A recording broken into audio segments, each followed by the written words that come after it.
Sim, Senhor. Se você não recebeu, ele está para você esta noite. Deus tem um caminho provido. Irmão, irmã, não tente ir pelo seu próprio caminho. Não vá pelas folhas de figo. Não vá flutuando em um tronco, como tentaram fazer na destruição antediluviana. Não cubra com folhas de figo, como fez Adão. Não tente ir pelo caminho do rei Nabucodonosor para perseguir a igreja de Deus. Não vá por esses outros caminhos diferentes, estas formas e caminhos que poderíamos mencionar muitos. Não faça como os fariseus fizeram. Uma pessoa muito religiosa disse: agora veja aqui, estamos em uma posição elevada, e se houver alguma coisa acontecendo, nós saberemos sobre isto.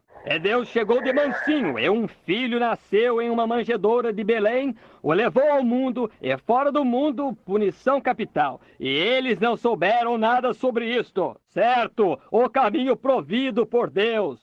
Certa vez havia uma mulher, ela gastou todo o dinheiro que ela tinha. Aleluia! Os médicos não puderam curá-la. E certo dia ela estava a ponto de desmaiar. Ela tinha um fluxo de sangue por muitos, muitos anos. E certo dia ela ouviu um barulho em um barco. Ela olhou e eis que havia vindo o caminho provido por Deus. Que coisa! Eu posso vê-la chegar até os altos clássicos batistas. Os dias dos milagres passaram. Ela simplesmente se arrastou por entre suas pernas. Eles tiveram que mover. Eu a vejo chegar até Brigham Young e todas as suas esposas. Ela simplesmente passou direto. O que ela disse? Eu os ouço dizer: pare aí! Onde você vai? Pois os médicos não conseguem lhe servir de nada. Onde você vai então?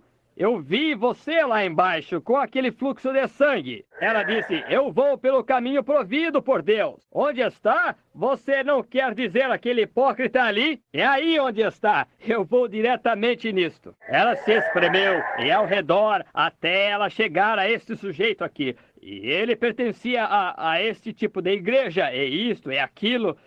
Todos eles tentaram empurrá-la de volta, mas ela foi até alcançar Jesus. Alguns deles disseram: agora espere um momento, irmã. Se você comer carne, você não pode fazer isto. Ela estava indo no caminho provido por Deus. Se você não pegar em serpentes, você não pode fazer isto.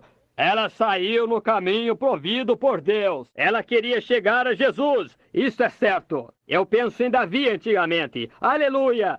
Sim, Senhor. Quando ele disse que onde ele falou, ele disse: provai e vede que o Senhor é bom. Tem gosto de mel na rocha. Uma pequena e velha descrição que eu costumava usar, pensando a respeito de uma velha sacola que costumavam carregar ao lado deles aqui, um saquinho que eles colocavam mel ali, os pastores antigamente o faziam. E quando o enfermo dava, a ovelha ficava toda doente, eles pegavam um pouquinho do mel da sacolinha e o colocavam em uma rocha calcária. E chamavam a ovelha doente e deixavam aquela ovelha doente lamber aquela rocha. E quando ela ia lamber o mel da rocha, ela ia e lambia um pouco do calcário enquanto lambia o mel. E você sabe o que acontecia? A ovelha ficava boa. Agora veja aqui, irmão. Eu tenho uma sacolinha cheia disso esta noite. Eu não vou colocá-lo na igreja batista, na igreja metodista, na igreja presbiteriana ou na igreja pentecostal. Eu o colocarei em Jesus Cristo, onde é o lugar disso estar. E você, ovelha doente, vai lamber e com certeza você obterá algo disto. Sim, Senhor. Lamba-o como aquele velho sendo enterrado e lamba-o, você obterá isto. Não preste nenhuma atenção no que sua igreja diz. Preste atenção em Cristo. Siga-o, pois nele, ele é a igreja. Eu vejo, vá pelo caminho provido por Deus. Ele nunca disse que a metodista era o caminho provido por Deus, nem mesmo disse ele que a batista era, ou qualquer outra igreja. Ele disse: eu sou o caminho, a verdade e a vida. Você diz bem, como sabe tal que estou nele? Por um Espírito somos todos batizados em um só corpo, nos tornamos membros daquele corpo. 1 Coríntios 12. Isto é certo, sujeito a Deus. Tudo que ele possuiu em seu reino nos pertence. Ele apenas toma o grande livro todo cheio de cheques e assina seu nome embaixo. Diz: aqui está, filho. Qualquer coisa que precisar, vai e obtenha. amém. Não tenhas medo de preenchê-lo. Preencha-o, entregue-o, diga, obrigado, Senhor. Aleluia, isto acontecerá. Tudo o que quiserdes. Marcos 11:24. Quando orardes, crede que o recebereis e tê-lo-ei. Assine seu cheque e diga, Senhor, eu preciso de cura. Destaque-o, diga, aí está, Senhor, eu peço no nome de Jesus pela cura. Diga, obrigado, Senhor, e siga em frente. Creia para obter a cura, e isto volta com aqueles corvos enviando aquela comida para Elias. Aí está! Diga, eu preciso de salvação para minha alma. O que você fará? Apenas escreva e diga, disse, vinde a mim todos os que estáis cansados e oprimidos, e eu vos aliviarei. Isto é para mim, Senhor. Preencha o cheque. Eu preciso de salvação. Dá-la para mim, Senhor. Aqui está isto. Obrigado, Senhor. Vá embora com isto. Precisa do Espírito Santo?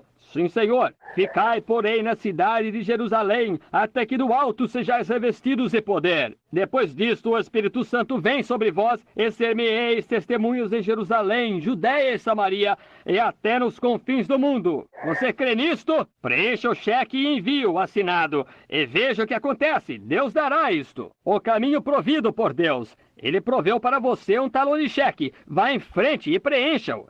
Deus o prometeu. Você crê nisso?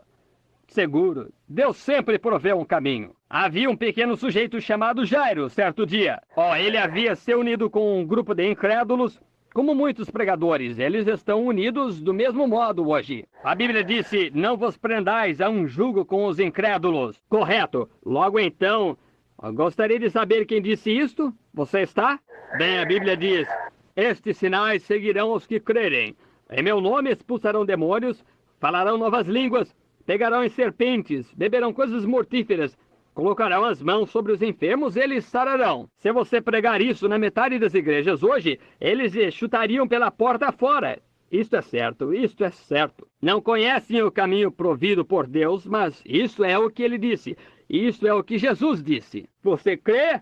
Sim, Senhor. E então, se ele disse assim, amém, eu creio nisto. Eu acho que é a verdade e eu ando em seu caminho, o que ele disse para fazer.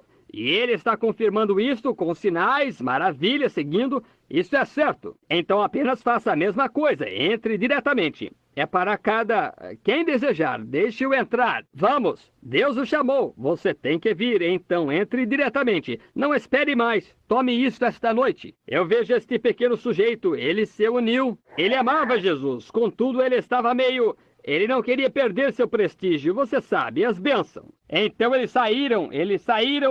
Então o Senhor disse, agora veja aquele pequeno sujeito lá embaixo, eu o predestinei para a vida eterna, e ali está ele com um grupo de incrédulos. Então eu o consertarei. Ele apenas permitiu que sua filha ficasse enferma. Ele disse, bem, eu vou chamar o Dr. Doe. O Dr. Doe lhe examinou, ele disse, o pulso está caindo, Jairo. Vou lhe dizer o que é melhor fazer. É melhor fazer isto, aquilo... E ele lhe deu todos os remédios e assim por diante. Ela seguiu em frente, morrendo. Então ele disse, eu gostaria de saber se Deus tem um caminho provido. Oh, que coisa! O homem que ele havia criticado tanto sobre a cura divina, ou tinha ouvido falar dele, e ele disse, sim. Jairo, você não acha que ele é hipócrita? Não, disse o Espírito Santo. Ele não é hipócrita, creia nele. Certo, sim, eu acho que ele é. Bem, esta é a maneira que alguns desses pregadores de fronteiras são. Isso é certo, simplesmente medrosos. Que Deus tire o osso da sorte e coloque uma coluna vertebral em você. Eu gosto do testemunho de Buddy Robinson. Ele disse, Senhor, dá-me uma coluna vertebral do tamanho de uma tora. Coloca suficiente barulho na parede triangular de minha alma e deixa-me lutar com o diabo enquanto tiver um dente de resto e então mascá-lo até eu morrer. Eu gosto disto. Isto é certo. Ele disse, eu tinha uma velha cadela caçadora de guaxinim. Ela morreu, velha. Ela trazia o guaxinim até não ter um dente de resto. Então ela simplesmente mascava o guaxinim e chiava. Eu gosto disso. Certo? Aleluia! Você diz, irmão Branham, eu quase não tenho muita instrução, sou muito pequeno, os pregadores me rejeitarão. Vamos apenas voltar para a história. Não é o tamanho do cão na luta, é o tamanho da luta no cão. É assim que é hoje. Fique de pé! Descubra hoje, embora o cão esteja ali. Como o velho chefe disse um dia, enquanto ele estava se preparando para ir. Disse, como está se virando, chefe? Disse, eu quero lhe dizer, irmão. Disse, existem 2 cães em mim. Um é preto e o outro é branco. O preto quer que eu faça o que é errado, e o branco quer que eu faça o que é certo. Disse, eles estão sempre brigando e disputando. Eu disse, qual dos 2 ganha, chefe? Disse, depende de qual o chefe alimenta mais. E isto até que é certo também. Sim, senhor. Correto, irmão.